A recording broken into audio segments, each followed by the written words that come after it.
Welcome back to Holiness to the Lord.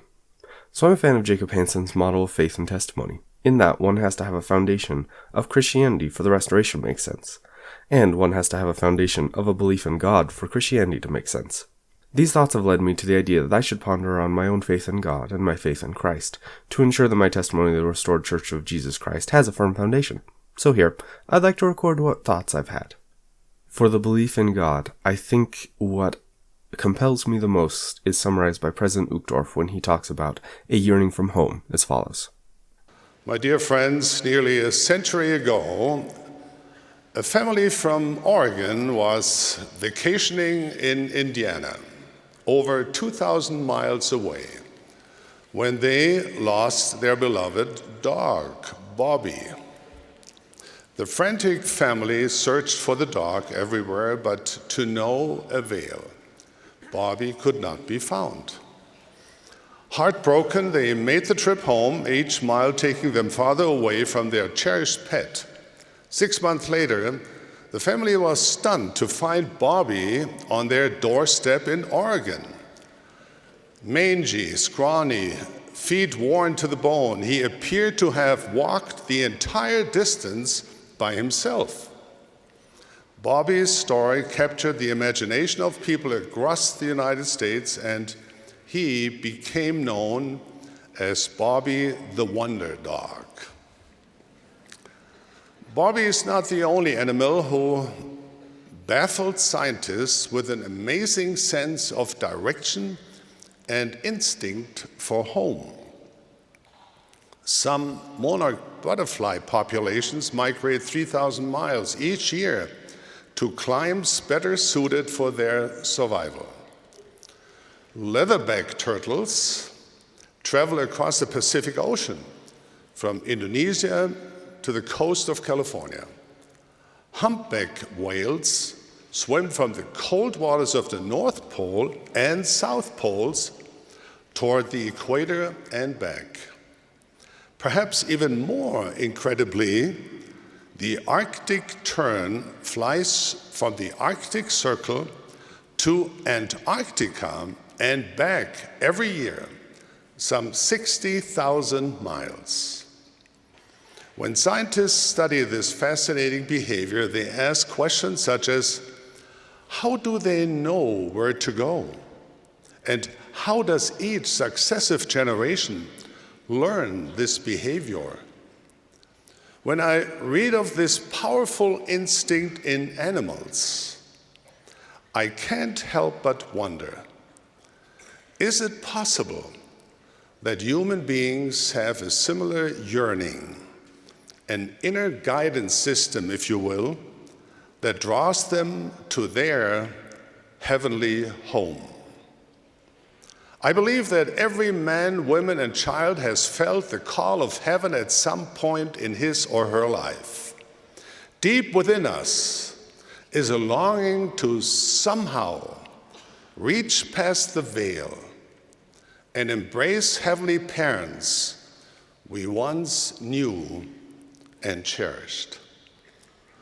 Some might suppress this yearning and deaden their souls to its call. But those who do not quench this light within themselves can embark on an incredible journey, a wondrous migration towards heavenly climes. The same idea of yearning from home hit me as a kid while watching Disney's Hercules, of all things.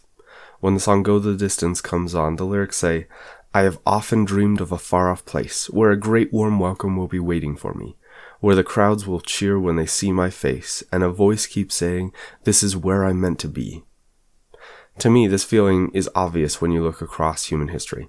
Every culture and nation yearns for purpose and yearns for religion. Now one could say that this is a psychological phenomenon or some emergent sociological or evolutionary behavior, but these alternatives don't seem any more or less viable than the conclusion that there is indeed a God. All these explanations are just speculation and are trying to assign a cause to this observable trend. So another thing that points me to the reality of a God is that mankind arcs towards a fairly unified morality and a standard set of ideals to live by. In the words of C.S. Lewis, My argument against God was that the universe seemed so cruel and unjust. But how had I gotten this idea of just and unjust? A man does not call a line crooked unless he has some idea of a straight line. What was I comparing this universe with when I called it unjust? If the whole show was bad, and senseless from A to Z, so to speak, why did I, who was supposed to be a part of the show, find myself in such violent reaction against it? A man feels wet when he falls into water, because man is not a water animal. A fish would not feel wet. Of course, I could have given up my idea of justice by saying it was nothing but a private idea of my own. But if I did that, then my arguments against God collapsed too. For the argument depended on saying that the world was really unjust, not simply that it did not happen to please my private fancies. Thus, in the very act of trying to prove that God did not exist, in other words, that the whole of reality was senseless, I found I was forced to assume that one part of reality, namely my idea of justice, was full of sense. If the whole universe has no meaning, we should never have found out that it has no meaning, just as, if there is no light in the universe and therefore no creatures with eyes, we should never have known it was dark. Dark would be without meaning. Again, I have heard those who argue against this concept that it is only those nations and tribes that adopt such frameworks that outlast others. Thus, there's a survivor's bias sort of thing going on. But again, to me, if there's some great ideal, the best way to function on an individual and societal level, is that not something that should be pursued? It becomes one of these chicken and the egg concepts, and if there could be an independent person who grew up outside of my own culture and world heritage, who would be unbiased, I would love to have that conversation with them. But since no such person exists, it's only an unprovable theory that it is my own biases that have me thinking and leaning towards this conclusion of there being a God. In trying to further understand my own thoughts, it's instructional to me that the happiest and best people in these successful societies are not the ones who just rode the waves of what culture and religion they had. It was those who truly believed, those who truly thought there was a God and lived in such a way that they were the happiest. So, in this chicken and the egg situation, the lives of those who sincerely believe there is a God is a solid indication that that is the best way to live. There's also an aspect of the fine-tuning argument that appeals to me. The more I learn of everything and the more I realize how much I don't know, the more I realize there is infinite beauty in both the micro and macro aspects of life. To quote the lyrics of Sherry Call, "It passes all my understanding how it all worked out just right. The distance that we live from the sun, the stars that shine at night. We may prove that it was just an accident, but how did it begin? It passes all my understanding."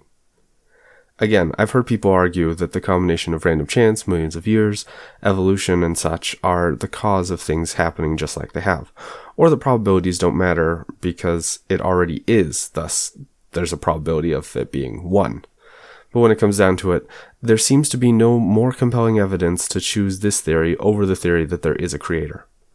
And so with all things, it seems to come down to a sort of choice, some sort of gut-level intuition, and mine seems to say, along with the song "Oh My Father," "Yet oft times a secret something whispered you're a stranger here, and I felt that I had wandered from a more exalted sphere." So that's where I land. It's not one thing on its own, but a constellation of interconnected and reinforcing ideas that speak to me deeply that there is a God, a higher power, and I, on occasion, have felt connections to that higher power. The alternative seems to throw away all these feelings in favor of a similarly unprovable hypothesis, but one that is far emptier of meaning and belonging. And that's why I believe there's a God. So, thanks, and I'll see you next time.